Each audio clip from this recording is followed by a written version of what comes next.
Yeah, so nobody really knows for sure. So if you read Alan Cooper's book carefully, you'll see him talking about marketing personas Hmm. in just a couple of places.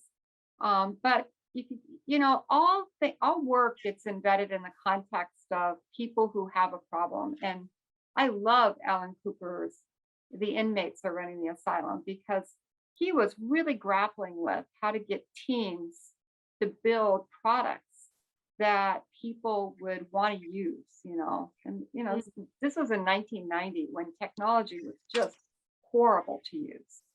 So he was trying to figure that out, and he really just sort of like out of that deep inquiry invented this idea of user personas to help developers understand how people wanted to use their products.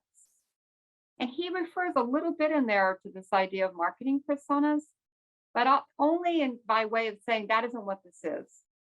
But then, I wish I could tell you when I first heard. I didn't invent the term buyer persona. I'm not even sure when I first heard the term, but because it always feels like I just knew about this idea that there's a user persona that tells you how people want to use your product, and there's a buyer persona that tells you how people want to buy your product.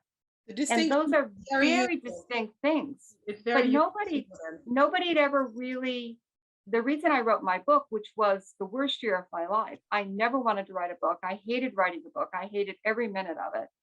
But I felt compelled to lay down the rules for what a buyer persona should be because nobody had done it. And I mean, it makes me crazy to Google what is a buyer persona and have pop up, that it's a fictional or even semi-fictional depiction of a buyer because, oh my gosh, that makes me crazy. Why would anybody build a strategy around fiction? And this is And really, that's what they're, and I said, that's yeah, really has became that. Yeah, you have nice design and cute faces, and but this is it's like, fictional. Let's yeah. just go build a strategy for Harry Potter while we're at it. I mean, honestly, it just makes no sense to me that anybody on the world would build any kind of a business strategy and invest money based on fictional or even semi-fictional anything. So I had to go write a book about it. It's like, and I'm glad I did it, but it was horrible. I never wanted to write a book. It was awful.